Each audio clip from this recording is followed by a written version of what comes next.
So first off, for those of you not familiar, a brief introduction to game thinking. What is game thinking? It's a combination of game design, agile and lean UX practices, design thinking, which is really user-centered, iterative design, and most importantly, systems thinking, which is building products from the ground up as systems, not a set of pages. There are three powerful techniques that supercharge innovation. The first is to mobilize your superfans. Find and leverage your high need, high value early customers. Paul Buchheit, who runs Y Combinator, likes to say, create something that just a few people love. Scott, could you mute, please? Thanks. Sure. Paul Buchheit, who runs Y Combinator and knows something about what makes startups succeed, likes to say, create something that just a few people love, even if most people don't get it right away. That's actually the secret to finding the right people to test your early ideas on if you're innovating. This is not a new idea. It's based on a data-driven theory called innovation diffusion theory. And crossing the chasm model, which many of you may be familiar with, is based on this.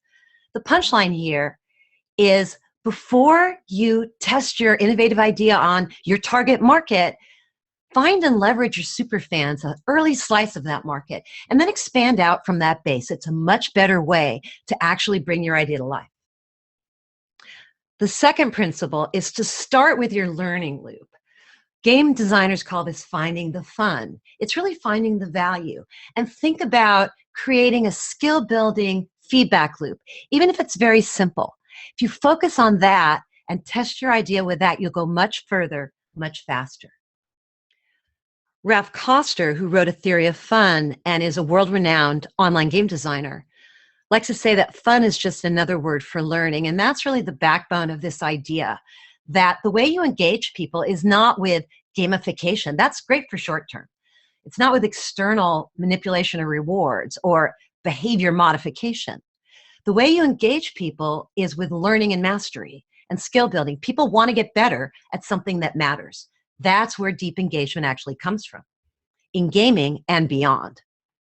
So your core learning loop, which I'm going to talk about in a little while and with Kickstarter, is really where you start. And even if you don't get this completely, it's an idea that can 10x your ability to find product market fit. Third idea is to play test your idea to life. Tinker, prototype, assume your first idea might not be right. This is very modern, and a lot of people understand this, but a lot of people don't, and particularly in larger corporations, it can be really tricky to not just defend your idea and say, I have the idea, let's go build it. This is the opposite of that. Linus Pauling likes to say the best way to have a good idea is to have lots of ideas. It doesn't mean ideas aren't important. It means that the iterative testing of them with the right people is how they actually become successful. So when you're building, the punchline here is don't fall in love with your idea. Fall in love with the process of solving a problem for people and then learning as you go, as you're heading towards your vision. Now, let's talk about Kickstarter. That was an introduction to game thinking. And when I look at Kickstarter, I see a massive cooperative gaming platform. Every campaign is a short-term cooperative game where a bunch of people come together to accomplish something they couldn't do on their own, to accomplish something larger than themselves. Kickstarter started with a very strong vision, and as you'll hear in a little while from Cindy Au, one of the early employees, cross-functional teams brought that vision to life, but the vision really drove their core, and it's really the secret to a lot of their success. Cindy says, we succeeded because we said no a lot to all the tempting quick wins. And a lot of those had to do with the difference between leveraging competition and leveraging cooperation. Let's start by talking about the backbone of game thinking, the player's journey. Let's look at Kickstarter's player's journey. This is about how you map out your end-to-end customer experience. How does it evolve over time? If you've ever done a customer journey map, this is similar, but the thread is learning and mastery. So, discovery is for visitors. Visitors want to know, is this right for me? What's the value prop? Just a second. Sorry. I'm sorry.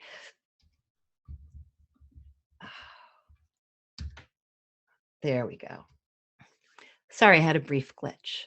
So the discovery stage for Kickstarter is largely social. How do people, we're talking right now about people that fund projects, because Kickstarter is a two-sided marketplace.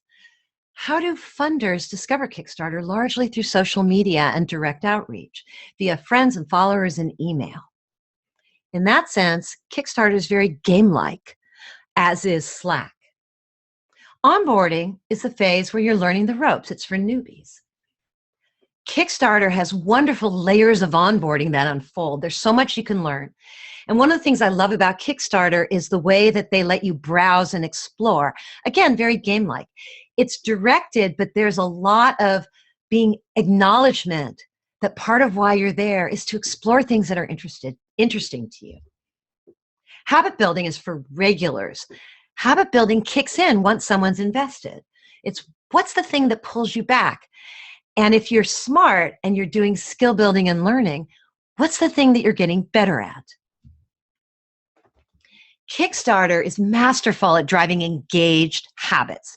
Engaged habits are habits that involve some sort of engaged trigger, which is a trigger that only kicks in once someone's invested. We'll talk about that more in a moment. Once you've invested money into a campaign, you're emotionally invested in seeing that it wins. And because Kickstarter has a clear win-lose state, again, which makes it game-like versus some other funding platforms, it really drives a lot of emotional engagement. Mastery is for enthusiasts and experts. Mastery is really about leveraging the skills and knowledge and the investment that you've made.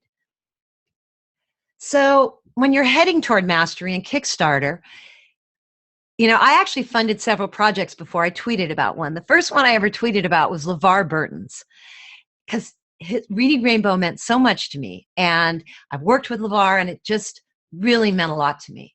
So I tweeted about it.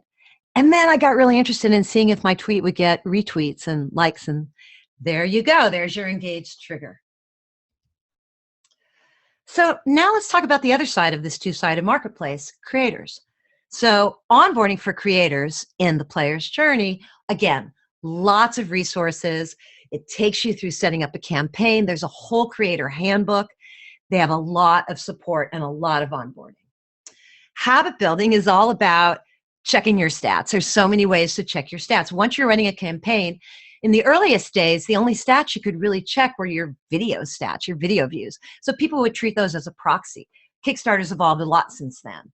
But it's still habit building, you know, and you check them and you see when you do outreach, when you send a message, when you engage with people, what results does it have on your stats? It's a very, very deeply engaging journey as you play this cooperative game of getting your project funded.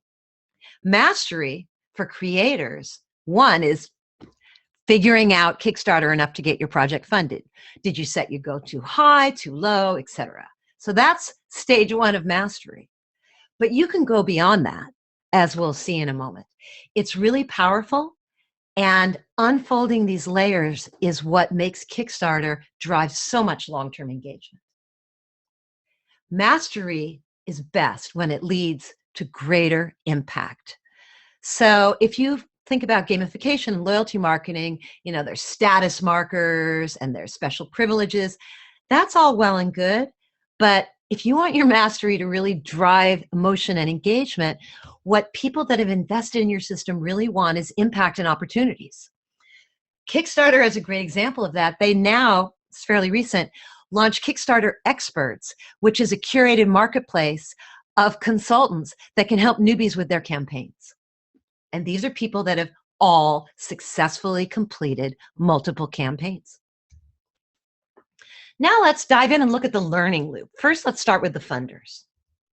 So the first part of any strong learning loop is a repeatable and pleasurable activity. It has to stay interesting again and again and again.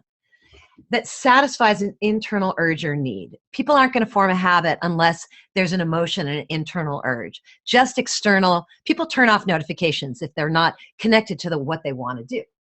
So with Kickstarter, the thing that is the trigger is there's something new that I'm passionate about. If you're bored, you might go browse Kickstarter. If you see something like I did when I saw LeVar's tweet about Reading Rainbow campaign, I'm passionate about that. It meant a lot to me. So boom, I want to be part of that. I want to help that. I want to join that community. And the repeatable, pleasurable activity is exploring campaigns, whether you're browsing several or just diving deep into one. It stays interesting because the content keeps changing and because you're following your own passions. So here's diving into a campaign. Videos mean a lot, and there's a whole art and almost a science around doing a really good Kickstarter video. The next stage of a powerful learning loop is some kind of feedback that just tells you, okay, you're doing the right thing. Okay, you're done with this task. Okay, etc. And the big one in Kickstarter is when you donate. When you donate, you're joining a community. You're not just funding a campaign. Kickstarter makes that very clear. They congratulate you. They give you opportunities. Your name shows up in the funding list. A lot happens. Again, just like in a game. But yet, the feedback is quite simple.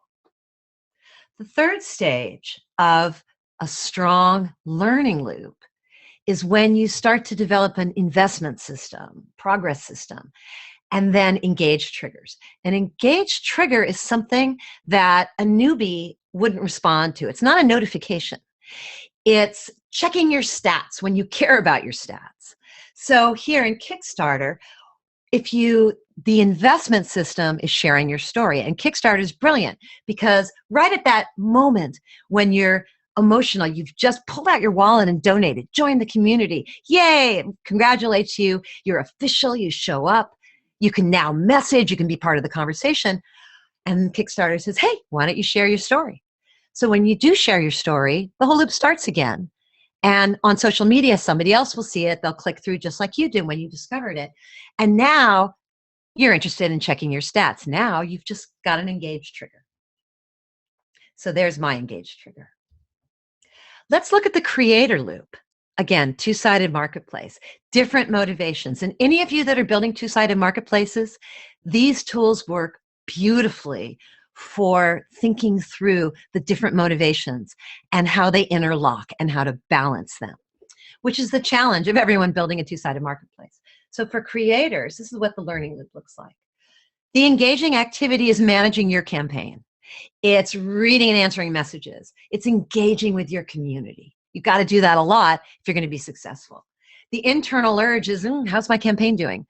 Are there actions I can take to make it go well? So this is an example of the kind of stats that you can look at to see what's going on with that. The simple feedback is it's actually kind of similar to Slack and to email. It's like, I've read all the messages. There was this list of notifications. There were things I needed to take care of. They're all taken care of. Boom, I've done it. There it is. I've taken care of my notifications. Really simple, incredibly important for this kind of loop to work well. And then the investment system is creating a new post, creating a new update, creating a new reward level, which happens a lot during campaigns. You unfold things over time. It builds excitement. It's very engaging. And then the engaged trigger that goes with it is checking your stats. There's a connection between them. That's why it's a system, not just an action. So, and here's another example of, your comments, your stats, all of this are things that as a campaigner become the triggers that pull you back and tell you if you're doing everything that you can to make your campaign a success. Now let's dig into the cooperative mechanics. Kickstarter is amazing at doing this. The first thing I want to point you out to is the choices that Kickstarter made on their basic campaign page.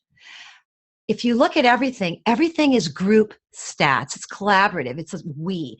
There's 149 backers. And if you dig in, you're not going to see an ordered list that shows you who gave the most, because that's not the point. The point is we are all helping doing this.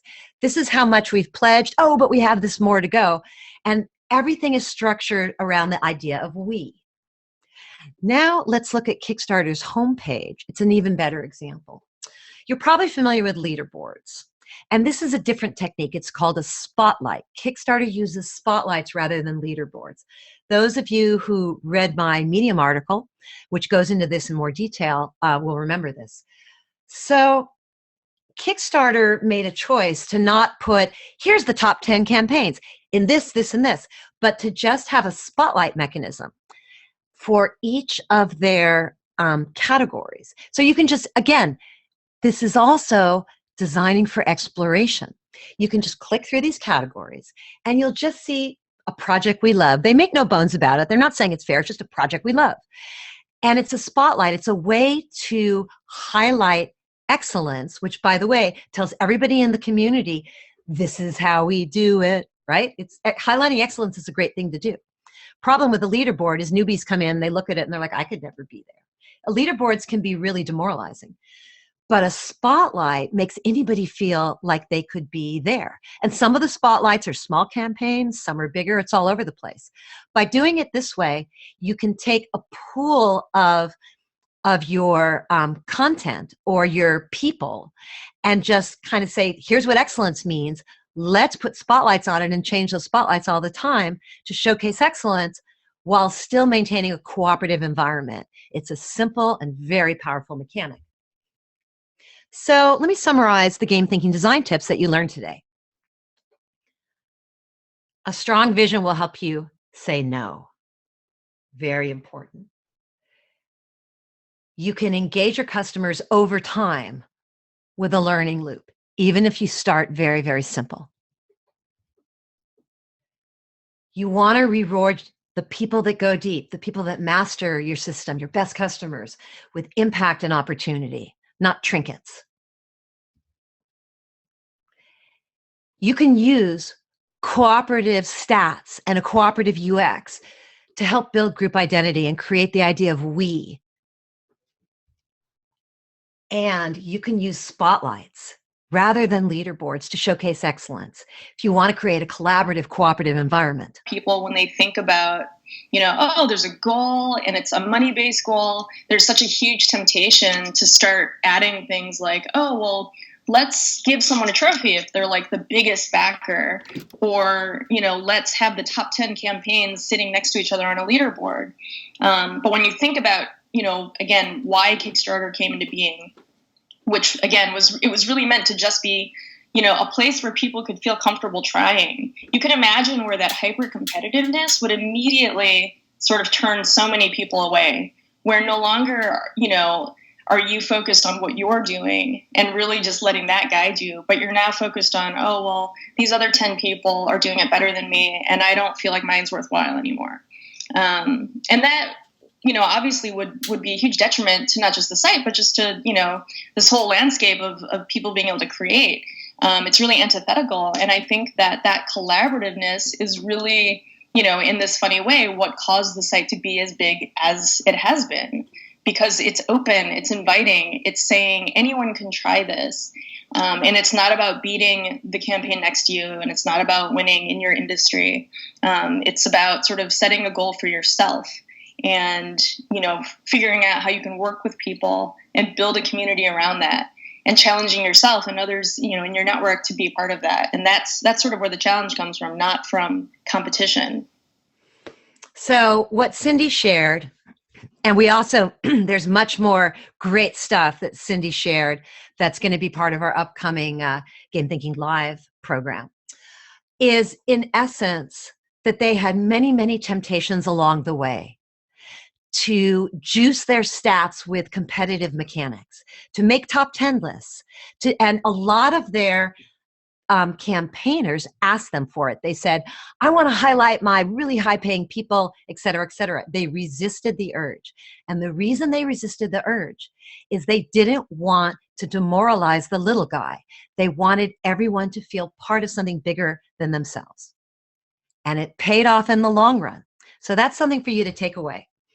So are you ready to innovate faster and smarter with game thinking? Are you excited about these ideas? If you are, I want to tell you about an opportunity coming up for you to join our worldwide community of game thinkers at Game Thinking Live. This is a place where you'll be able to engage with a supportive community before, during, and after the event. At Game Thinking Live, you'll learn the step-by-step design system that you've seen glimpses of today. Templates that supercharge your progress if you want to find product market fit and build deep game-like engagement. The first is to clarify your strategy with the MVP canvas, and in particular, prioritize the assumptions that you need to test to move forward from where you're at. The second is to identify your early customers for the stage of development you're at. We have a super fan screener you can use.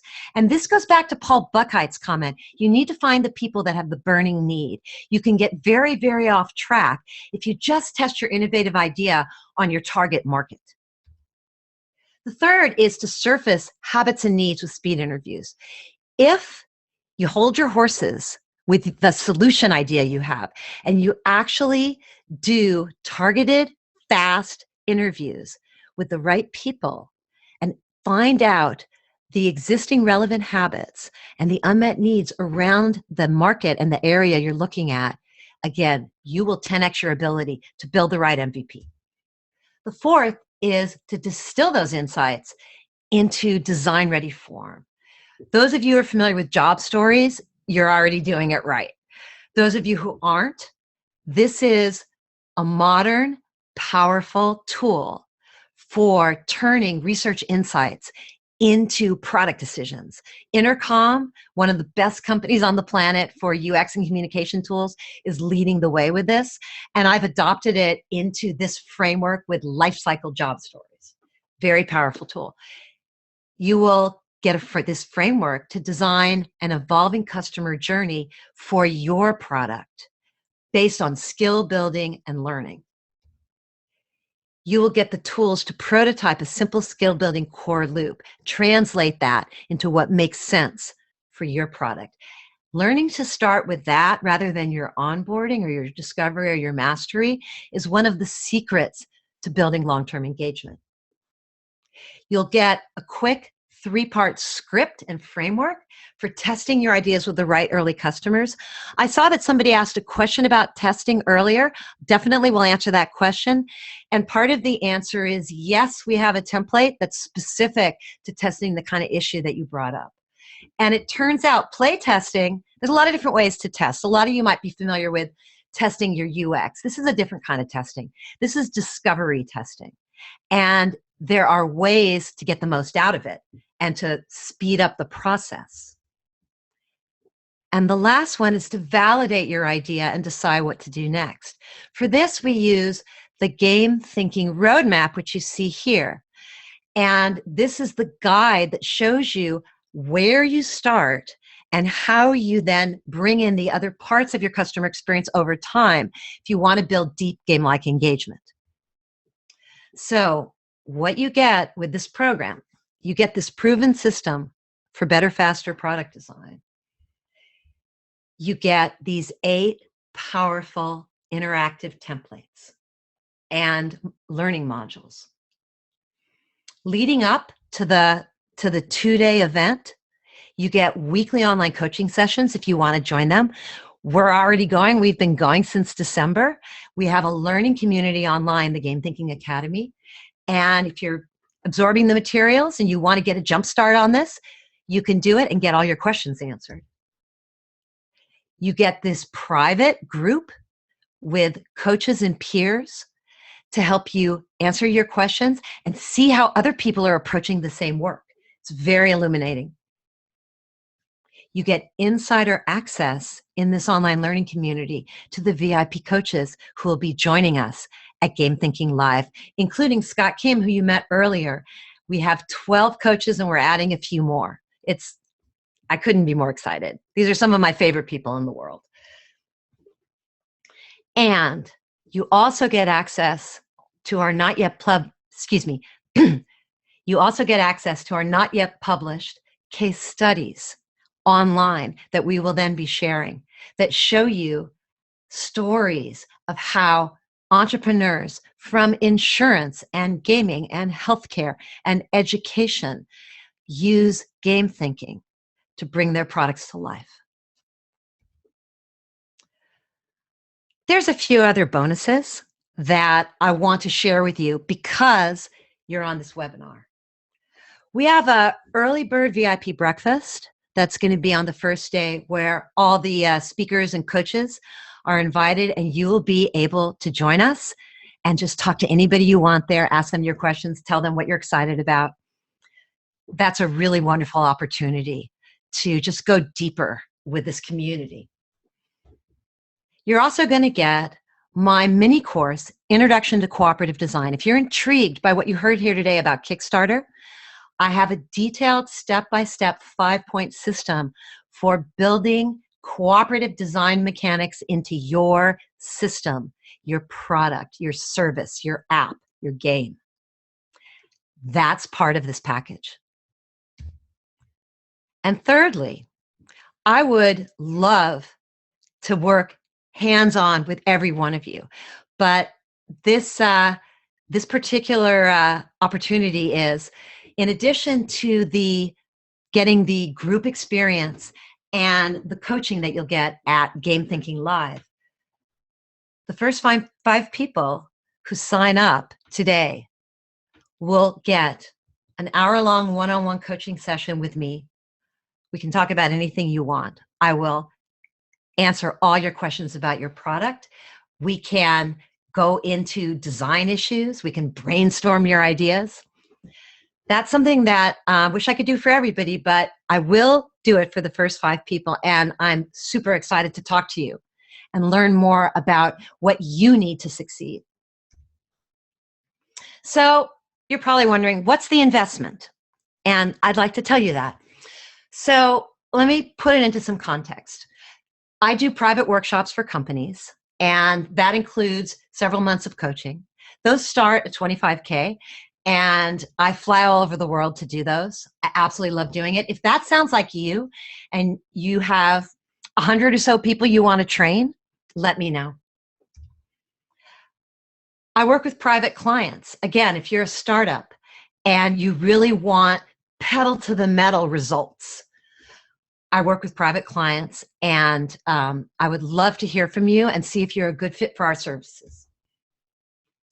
This live training event that includes the 8-week online course beforehand, the online learning community, and the experience afterwards is $2K per ticket. Right now, we're offering an early bird special, 35% off the price. So you save $700 on your solo ticket. There are 3 ways to participate.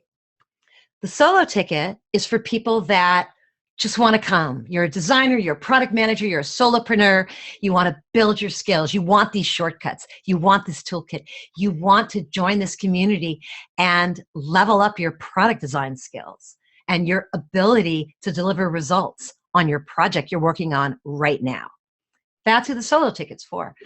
The team ticket is 4 tickets for the price of 3. And again, this 35% discount applies. If you have a product team and you're working on a promising idea or you're doing a major redesign, this is perfect for you. Most of the work I do is with teams. And this team experience is much less expensive than the team coaching that I do, but it's a really powerful way to get big time results and multiply the effect of this by having everyone on the team learn it and speak the same language and get the same tools to enhance the speed of your collaboration. The third is something that we introduced recently. As many of you know, travel to the US is much harder and more uncertain than it was a few months ago. And I feel that very much. 70% of my clients are outside of the US. I have a wonderful international community. I embrace them, they embrace me. I have learned so much from them. I'm not going to stop doing that. Many of them reached out to me because they really didn't feel comfortable traveling. So if for any reason you can't make it to San Francisco for this powerful on-site experience, we have a fully interactive live stream. It's going to be in Zoom in the same structure that you're experiencing right now, staffed with coaches and VIPs. You're going to get special office hours with the VIPs and get access to all of the case studies on day one and all of the coaching that you need on day two, complemented with Slack. So we've introduced that to reach out to our international community, and I'm super excited about it. This is where you go to learn more, see our coaches, and discover if this is right for you. If you're thinking about it, I encourage you to make the investment and join our worldwide community and learn to level up your product design and engage your customers on a path to mastery with game thinking. So that's my presentation. I'd like to invite, I think I see a few people here who have already experienced game thinking. And I would love to invite you to share your story, what impact it's had, and why you're excited about Game Thinking Live. So Scott, why don't you start? Sure, I'm Scott Kim. I'm a game designer at Age of Learning. I design educational games for young kids. I participated in the game thinking community quite a bit over the years. I've learned a lot. I've been applying it to projects. Now, I am a game designer, so some of this is familiar to me.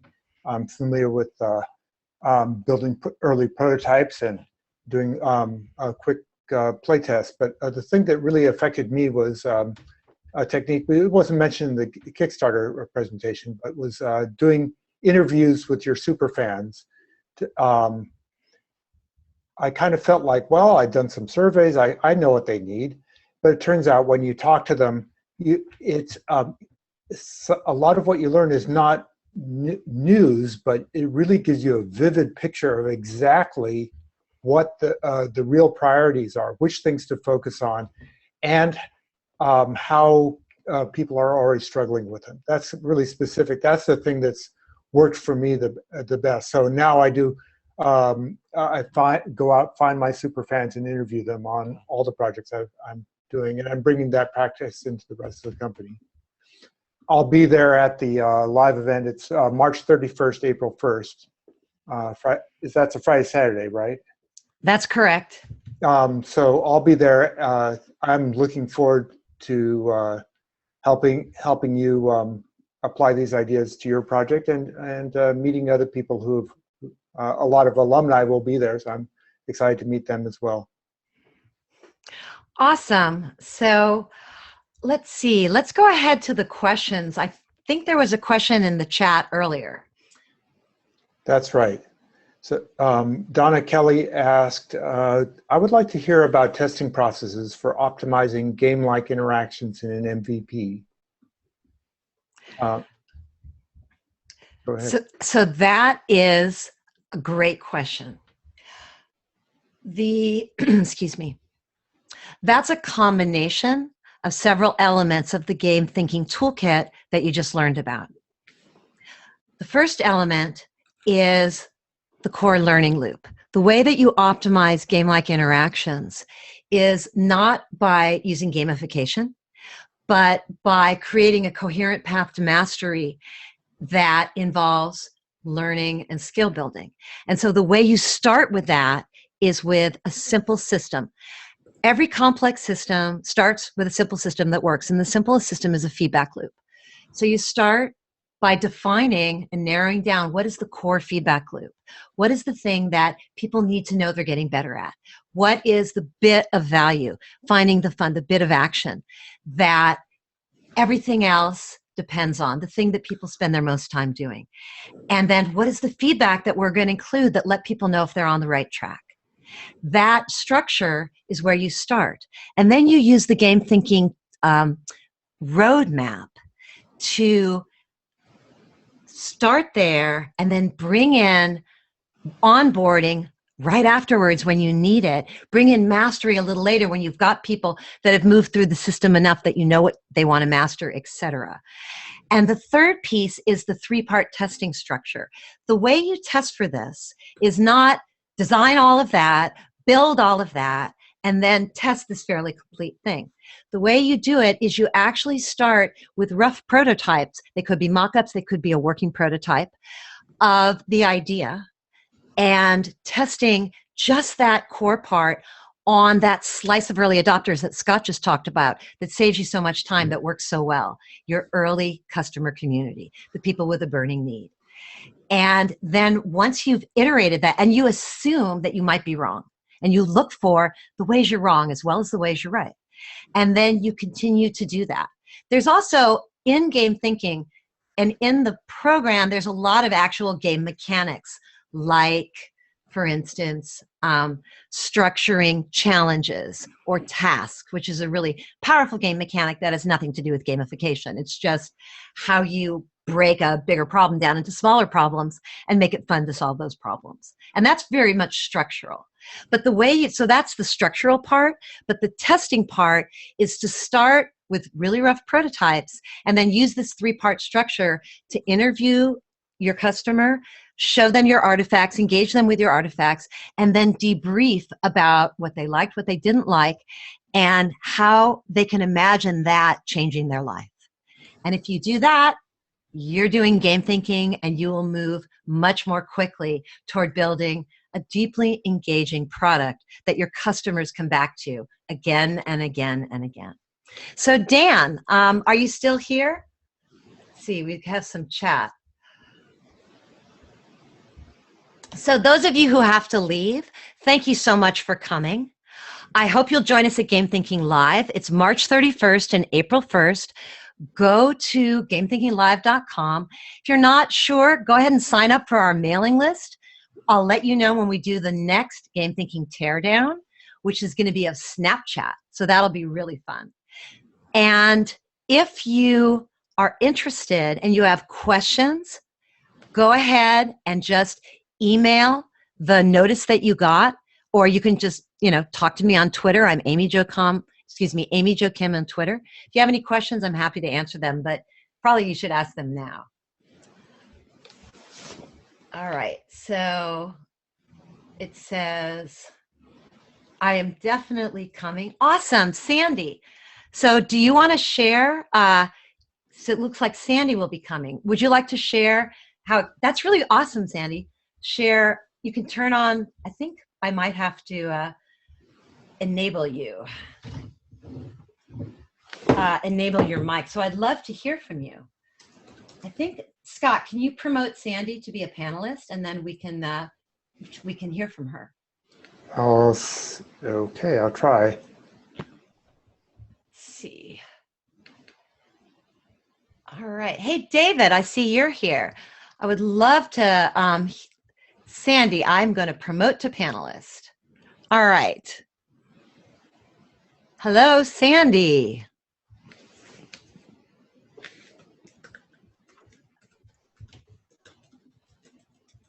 Let's see. Unmute. Hey, Sandy. There I am. Hello. Greetings. I would like to just say that I'm not in the game industry.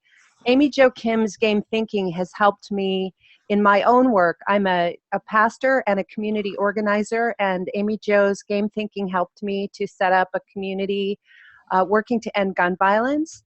and I'm going to be pivoting to a new project, and I'm so excited to go to Game Thinking Live and do the work to pivot to this new project. So thank you so much, Amy Jo, for all your wisdom and for all your work, and I really highly recommend the conference to everyone who can go. Thank you, Sandy. I appreciate that, and I've been thrilled to see the rapid progress that you've made when you've used these tools. So it's very exciting that you're going to be using the tools again along with Scott. So I also see Sarah is here, and Sarah will be joining us at the conference as well. Let me promote Sarah to panelist. And hey, Sarah. Hi, how are you? I'm really excited to be here, and I'm excited that like my team is coming with me to Game Thinking Live, and we've already gone ahead and I think we're in week 3 now of sort of the pre-conference step-by-step like guide to thinking about game thinking, and it's been really helpful for us just together to really come clear with like what our MVP is. And then I'm in the process now of, we just found about like 25 super fans and been going through and interviewing them, and it's just really amazing to be really thinking about like the approach to actually finding our MVP like within our own community has been awesome. And Amy Jo, your system and like just having the process and has been incredibly helpful. I mean, I feel like I've been trying to figure this out for a while now, and it's amazing to see how far we've come in just a couple of weeks. That makes my heart sing. That's awesome. Thank you so much for sharing that. So Dan, welcome, Dan. I'm going to unmute you. Okay, thank you. Hey. Can you hear me, Amy? Yes, we can. Great. Well, my experience may be a little different. I'm not a game designer. I am a strategy consultant, former business school professor.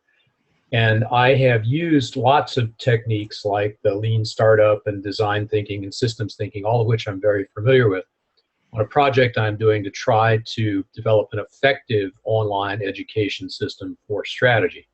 Those of you who have tried to do these things know that there are a lot of challenges. There are a lot of really important breakthroughs, I think, that the game thinking process that Amy Jo uses has developed, particularly the super fans approach to validating the product early on and getting feedback from the right people, which has been a challenge in the past.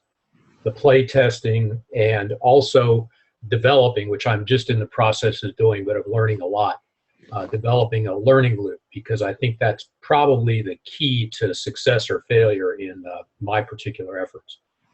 But the beauty of this system so far is that you've solved a number of the problems that I think are core problems with the other systems, so you've taken it a step further, and it's been extremely helpful. So thank you, Amy Jo, for doing that, and I'd encourage anybody to come.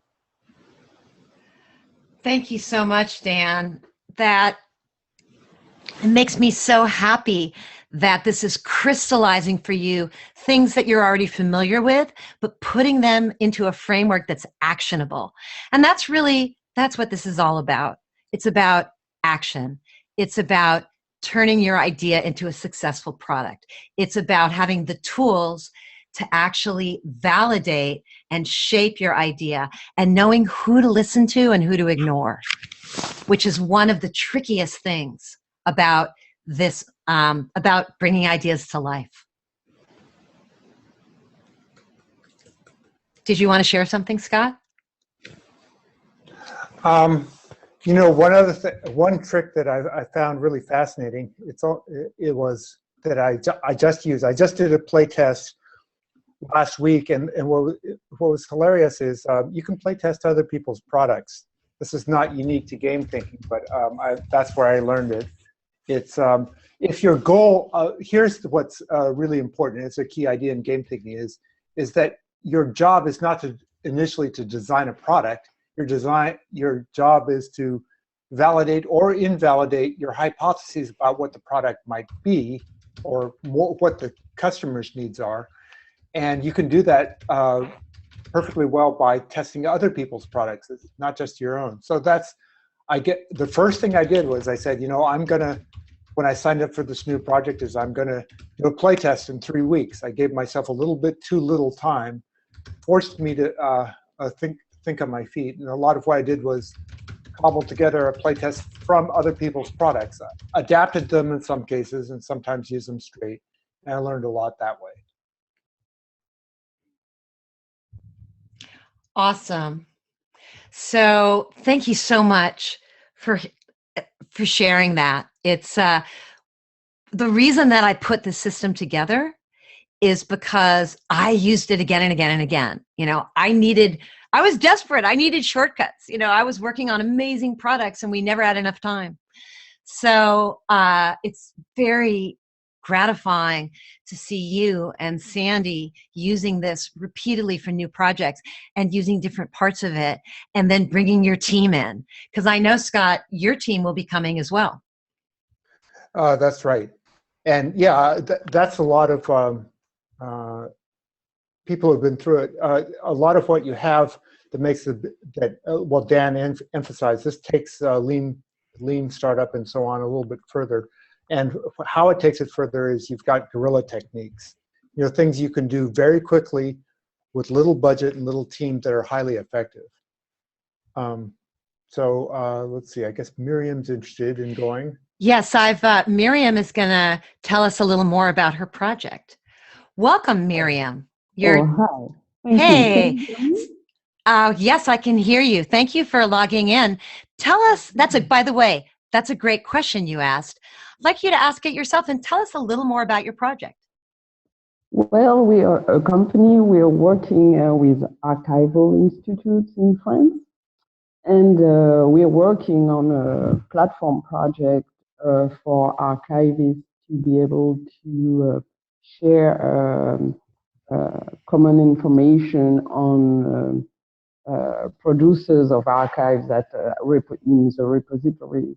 And so we have been working a lot because we're in a, let's say, we have some international standards to follow in terms of how you produce content from the archivist standpoint. And so at this point in France, most archival repositories have their own space to produce that type of information. And the idea is to create a common platform so that the information can be shared. And so we've been working a lot on how the content is supposed to be produced. But at this point, we have to think about, how this platform should look. And we don't really have designers. We have developers, back office developers. And at this point, so I have to try to think of, I've been reading a lot on design, but I'm not a designer. I'm an archivist. And also I've studied a bit computer science, but I'm not a developer or a designer. So that's why I found very interesting the idea of game thinking, but I just can't figure it out at which point we have to formalize the process to make sure that what we do is acceptable first to our direct clients, who are archivists. But the idea is also, after a while, to open it to the regular public, because they can also add content on a notice on a person or a company that the archivists won't necessarily have. And that's what we're working on. We've been working on it for at least 2 years in terms of the concept and everything, but now we have started about 2 or 6 months ago to work on the back office and what the platform is supposed to do. So that's it. Great. Thank you so much for sharing that. So I think there's a couple of things that folks shared earlier that are really relevant in answering your question. One is what Sarah shared about when you've been sort of casting about and you kind of know what you need to do, you know how to move forward. Having a system that tells you what to do in what order and how all the pieces fit together and how the output from one activity flows into the next is a godsend, because your progress 10x's. So one of the things as I listen to you, I'm hearing is that you know what to do in a sense. You've got this thing, but you want to make sure it's well designed. Let me clarify the kind of design that this game thinking program involves. First of all, game design is a very big topic.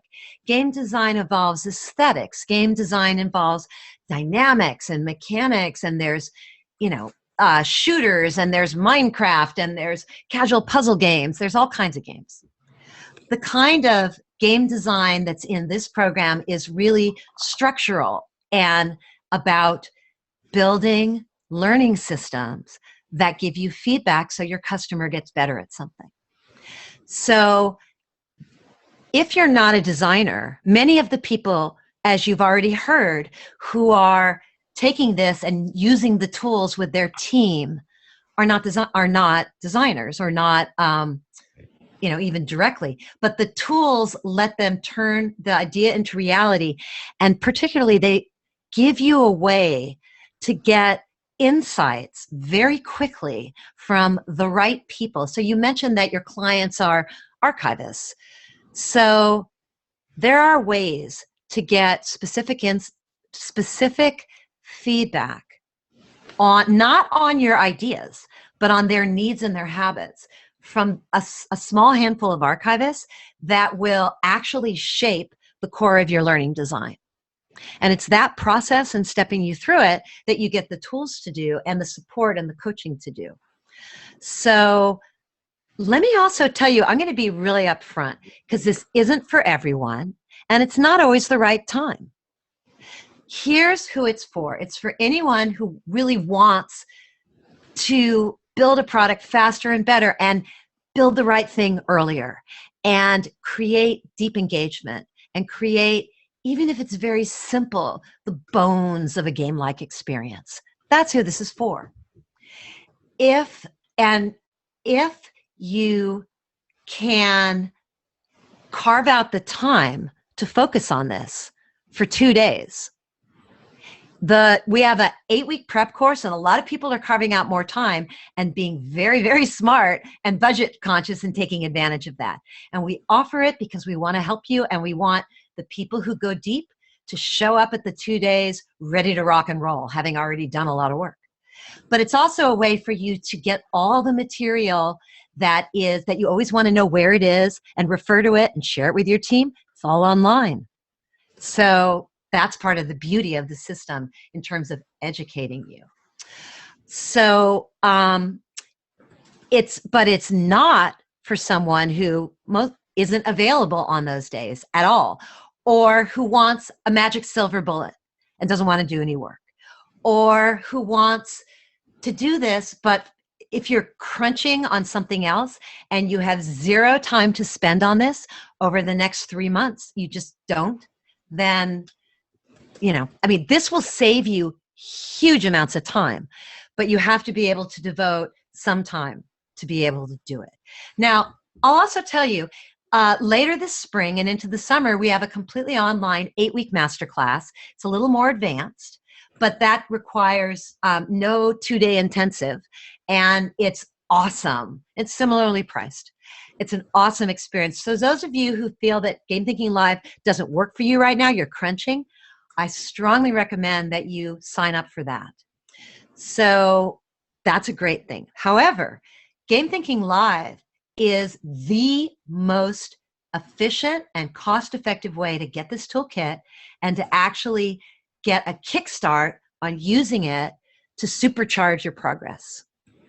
So I think it, to be very honest, Miriam, it would have been better to maybe even do this a little earlier in your project. But I think if you do it now, and if you do it with your team, you will find it extraordinarily valuable for giving you the confidence to structure your project so you're not guessing whether it's what people need and whether it fits into their life, but you in fact know that. And then you're able to build toward that. Did that answer your question, Miriam? Yes, indeed. It's very interesting, and I'm just wondering, because we're in France, if the live stream would be as efficient than coming to San Francisco. Here's the so we opened up the live stream because of the travel issues.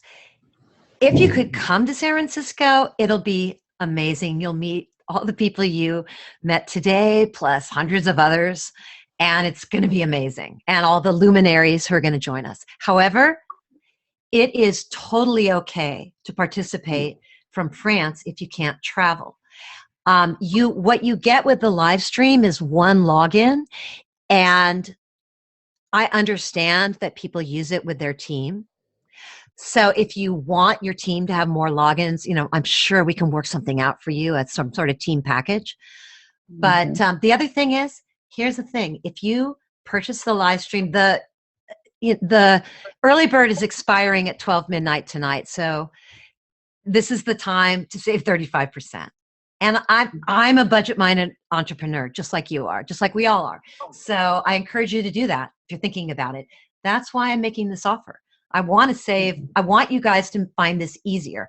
However, if you purchase a live stream and then decide that you can come for some reason, we are happy to upgrade you. We can totally make that work, and we will upgrade you at the discount, not at the new price.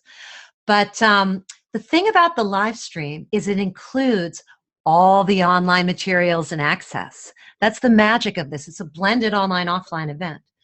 So I know Sarah and Scott are already participating in our weekly meetings.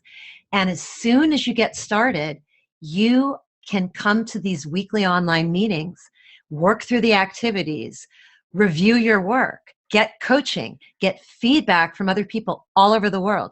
We've got a guy from Singapore. We've got people from all over the world. And somebody from South Africa just signed up. So it's actually an amazing value. And then if you love that and you want to participate in the masterclass, we can, for a small fee, just upgrade you into that, which is also totally online.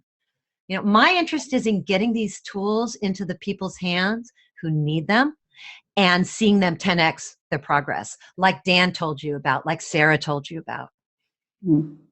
Okay. And, if you have any, I'm happy to answer any other questions you have. But if you want to save some money, I would just go ahead and sign up. And I would love to see you on the inside.